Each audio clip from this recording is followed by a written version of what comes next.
আমার ছেলের সাথে আমার বান্ধবীর মেয়ের বিয়ে দিলাম, কিন্তু বিয়ের রাতেই ছেলে ডিভোর্স দিয়ে দেয়।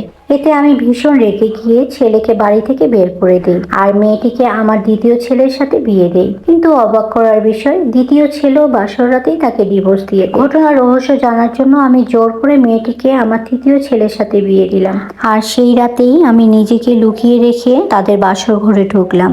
আমি যখন সত্যিটা জানতে পারলাম তখন যেন আমার পায়ের নিচ থেকে মাটি সরে গেল। আমি সীমা, পেশায় একজন ডাক্তার। প্রতিদিন ভোরে হাঁটতে যাওয়ার অভ্যাস ছিল আমার। আমার শাশুড়িও আমার সাথে হাঁটতে যেতেন, কিন্তু অদ্ভুত বিষয় হলো হাঁটার 10 মিনিট পর তিনি অন্য রাস্তা দিয়ে কোথায় যেন চলে যেতেন, আবার 1 ঘন্টা পর ফিরে আসতেন। তিনি সবসময় অন্যমনস্ক থাকতেন। আমি তার মনের কথা জানতে চাইলে তিনি কিছুই বলতেন না। একদিন হাসপাতাল থেকে ফেরার পথে দেখি তিনি একটি জেলখানার সামনে দাঁড়িয়ে আছেন। আমি কাছে যেতেই তিনি ভিতরে চলে গেলেন। দারোয়ানকে জিজ্ঞেস করলে সে জানায়, এই জেঠিমা তো প্রায়ই এখানে আসেন। আমি 1 ঘন্টা অপেক্ষা করলাম। বের হয়ে আসার পর আমি শান্তভাবে জিজ্ঞেস করলাম, মা আপনি এখানে কেন আসেন? তিনি বললেন, চলো বাসায় গিয়ে সব বলছি। বাসায় ফিরে তিনি তার জীবনের গল্প শুরু করলেন। তার বিয়ে হয়েছিল বড় এক পরিবারে। 4টি ছেলে সন্তান হওয়ায় তিনি সবার খুব আদরে ছিলেন। কিন্তু ছোট ছেলের বয়স যখন মাত্র 1 বছর তখন তার স্বামী মারা যান। এরপর স্বামীর ব্যবসা এবং সংসার তিনি সামলাতেন। বড় ছেলের বয়স যখন 20 তখন তার এক প্রিয় বান্ধবী তার মেয়ে রিমাকে নিয়ে বাড়িতে আসে। বান্ধবীর আর্থিক অবস্থা খুব খারাপ ছিল, তাই রিমাকে তিনি নিজের কাছেই রেখে দেন। মেয়ের মতো করে বড় করে থাকেন। একদিন বান্ধবী বললেন, তুমি যদি রিমাকে এত ভালোবাসো তাহলে নিজের ঘরের বউ করে নিতে পারো। তিনি রাজি হয়ে বড় ছেলের সাথে রিমার বিয়ে দেন। কিন্তু বাসরাতেই চিৎকার। ছেলেটি জানায় সে রিমাকে ডিভোর্স দিয়েছে। কারণ জানতে চাইলে সে কিছুই বলেনি। কিছুদিন পর ছোট ছেলে দুর্ঘটনায় মারা যায়। সেই কঠিন সময়ে রিমাই পাশে ছিল। এরপর বান্ধবীর কথায় রিমার বিয়ে দ্বিতীয় ছেলের সাথে দেয়া হয়, কিন্তু সেও বাসরাতেই ডিভোর্স দেয়। সবার মনে সন্দেহ জাগে, এ যেন অদ্ভুত কোনো অভিশাপ। কিন্তু আশ্চর্যের বিষয়, রিমা বাবার বাড়ি যায় না, শাশুড়ির সাথেই থেকে যায়। একদিন দেখা গেল রিমা বাইরে গিয়ে গোপনে বড় 2 ছেলের সাথে দেখা করছে, অথচ তারা তাকে ডিভোর্স দিয়েছে। তখনই সত্য জানার জন্য তৃতীয় ছেলের সাথে বিয়ে দেওয়া হয়।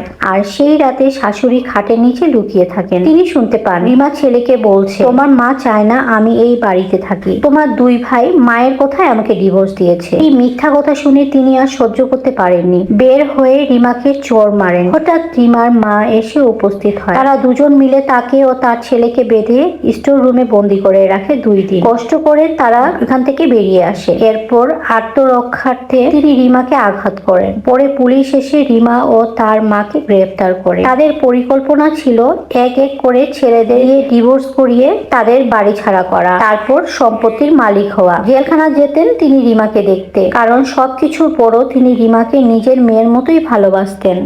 লোহার শিখের ওপাশে দাঁড়িয়ে রিমার দিকে তাকালে তার বুকটা হাহাকার করে উঠত। যে মেয়েটাকে নিজের হাতে মানুষ করেছেন, নিজের সন্তানের মতো আগলে রেখেছেন, সেই মেয়েই একদিন তার সংসার ভাঙার ষড়যন্ত্র করেছিল। তিনি রিমাকে বলেছিলেন, মা সম্পত্তি চাইলে আমি নিজেই তোমার হাতে লিখে দিতাম, কিন্তু কেন তুমি আমার ছেলের সাথে এমন জীবন নিয়ে খেললে? রিমা তখন মাথা নিচু করে কাঁদছিল। তার চোখে অনুশোচনার ছাপ স্পষ্ট। সে ধীরে বলেছিল, খালা আমি ভুল করেছি। লোভ আমাকে অন্ধ করে দিয়েছিল। মা আমাকে শিখিয়েছিল এই বাড়ির সবকিছু একদিন আমাদের হবে। আমি বিশ্বাস করেছিলাম। সীমার শাশুড়ি দীর্ঘ নিঃশ্বাস ফেললেন। লোভ মানুষকে শুধু পাপের পথেই নিয়ে না, ভালোবাসার চোখ হয়ে অন্ধ করে দেয়। মামলা চললো, আদালতে প্রমাণ হলো সবটাই ছিল পরিকল্পিত ষড়যন্ত্র। শাস্তি হলো, কিন্তু শাশুড়ির মন শান্ত হলো না। তিনি প্রায় বলতেন, শাস্তি দিয়ে কি আর সম্পর্কের ক্ষত সারে? কয়েক মাস পর একদিন তিনি জেল থেকে ফিরে এসে অসুস্থ হয়ে পড়লেন। আমি সীমা, ডাক্তার হয়েও বুঝতে পারছিলাম তার শরীরের চেয়ে মনটাই বেশি ভেঙে পড়েছে। মৃত্যুর আগে তিনি আমার হাত ধরে বলেছিলেন, মা যদি কোনোদিন রিমা মুক্তি পায় তাকে যেন একা না ফেলো। ভুল করেছে। তার কথা আজও আমার কানে বাজে। রিমা ও তার মা তাদের প্রাপ্য শাস্তি পেয়েছে, কিন্তু এই ঘটনার পর আমরা সবাই একটা বড় শিক্ষা পেয়েছি। অন্ধ বিশ্বাস যেমন ক্ষতিকর, তেমনি অন্ধ সন্দেহ ক্ষতিকর।